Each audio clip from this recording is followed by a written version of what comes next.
A rainy start to our New Year's Eve, but will we need an umbrella for tonight? Our Brian Sherman is in this morning and has the answer in just minutes.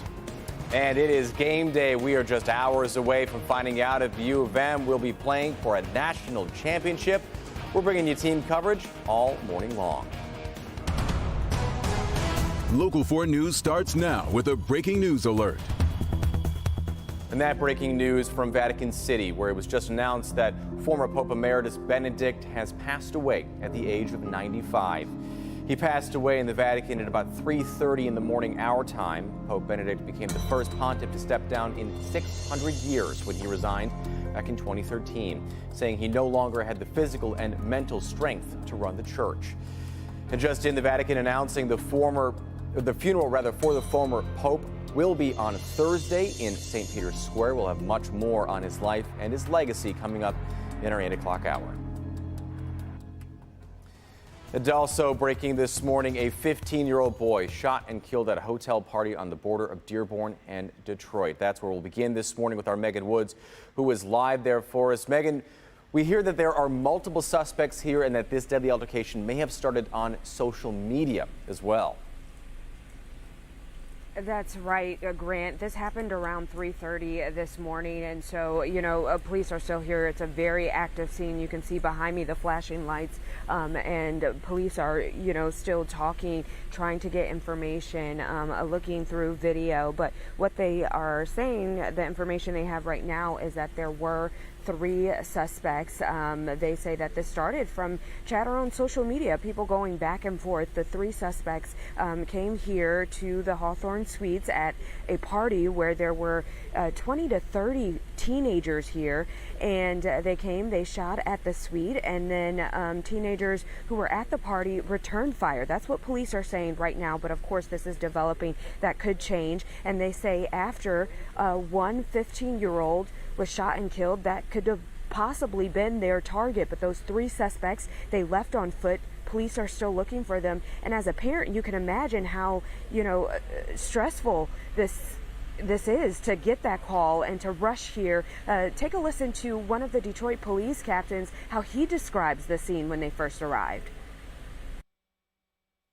It was pretty wild and chaotic at first. People's cooler heads have prevailed. They're calmed down now and they're being cooperative. Some of the parents took their kids and left right away.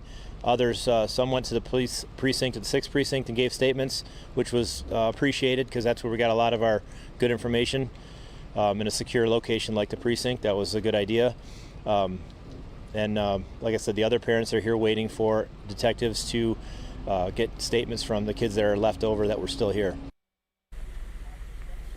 And so, again, a 15-year-old was shot and killed. They're looking for those 3 suspects. They have homicide investigators here, gang enforcement here. So ceasefire outreach to talk to these youth that are out here who were, at a party, having a good time. And, as we go into a weekend where there are a lot of events and festivities and parties, that police are just saying, know where your children are, know who they're hanging out with. We don't know the case in this situation, but we just want to put that out there as, again, this is going to be a very busy weekend. And if you have any information on what happened to that 15-year-old, that high school student, you're asked to call Detroit Police. Live in Detroit, I'm Megan Woods, Local 4. Sad and scary. We know you'll have more updates for us this morning, Megan. Thank you. We'll check back in with you in just about 30 minutes to check on those developments. On that wet weather, you heard there Megan standing out and not helping investigators this morning, but it's something that they'll have to deal with all day long. Brian, how long is this rain going to stick around? Grant, I think it's going to be a wet first half of our New Year's Eve day before I do think we dry things out a little bit heading into this afternoon.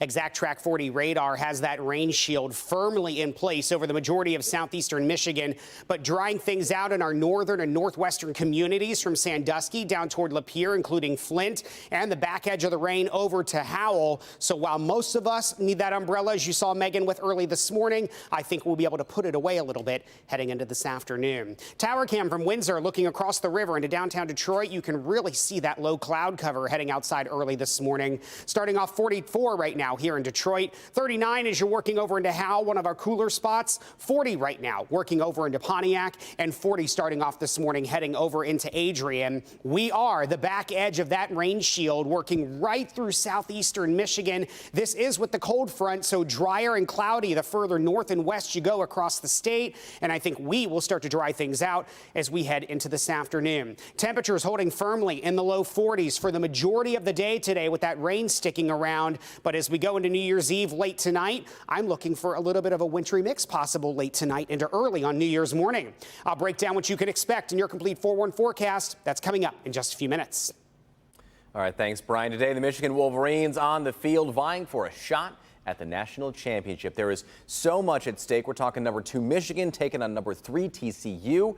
Kickoff now, well, less than 9 hours away here. U of M fans have already flocked to Arizona. Hundreds of Michigan fans gathered in Scottsdale yesterday for a pep rally before today's big game. It's already been a memorable season for the Wolverines, an undefeated record, back-to-back Big Ten championships, a big back-to-back win over rival Ohio State to boot. They're hoping to see that continue with the trip to the College Football National Championship and redemption for last year's 34-11 loss to Georgia in the Orange Bowl. But first, they have to beat the TCU Horned Frogs, a dangerous team in their own right. Still, Michigan fans remain optimistic and excited for today's game. This is Michigan, man. This is my Michigan blue. This is my go-to-game blue. It's like, go blue, you got to look the part, right? It's been awesome. It's been so exciting. It's bringing back all those memories. And continuing our team coverage this morning, our Hobie Artigue is down in Scottsdale, Arizona. He's got reaction from Michigan players and head coach Jim Harbaugh. When the sun rises here in Arizona, we'll also see if Michigan can rise to the occasion in the college football playoff here in the Fiesta Bowl. The Wolverines need only one more win to reach the national championship game. TCU, the team standing in the way of Michigan, and its undefeated, perfect storybook season.